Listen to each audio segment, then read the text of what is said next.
an environmental science major, so I'm taking some classes here at ACCC after a long gap of kind of not knowing what I was going to do. I came back to school to do the environmental science program. I thought the drone program was really cool. I think a student should go to Atlantic Cape because it is a pretty good comprehensive school that'll get you your Part 107.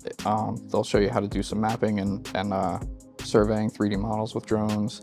There's all kinds of classes around the drones if you wanted to do just aviation or for other purposes, environmental and stuff like that. Like I said, stay by when we leave today, and me and Dennis will help you out. My full-time job is a firefighter in Atlantic City. I help on our drone program. So we've recognized drones are a valuable resource. Drones are now and they're part of the future.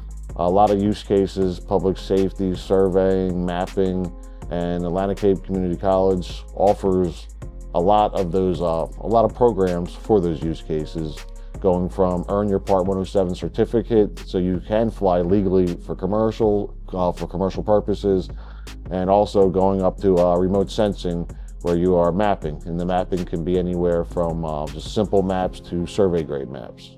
Basically, whatever sensor you can get on a drone, Atlantic Cape has iterations and types of drones like that to introduce you into the topic so you can then go into that use case.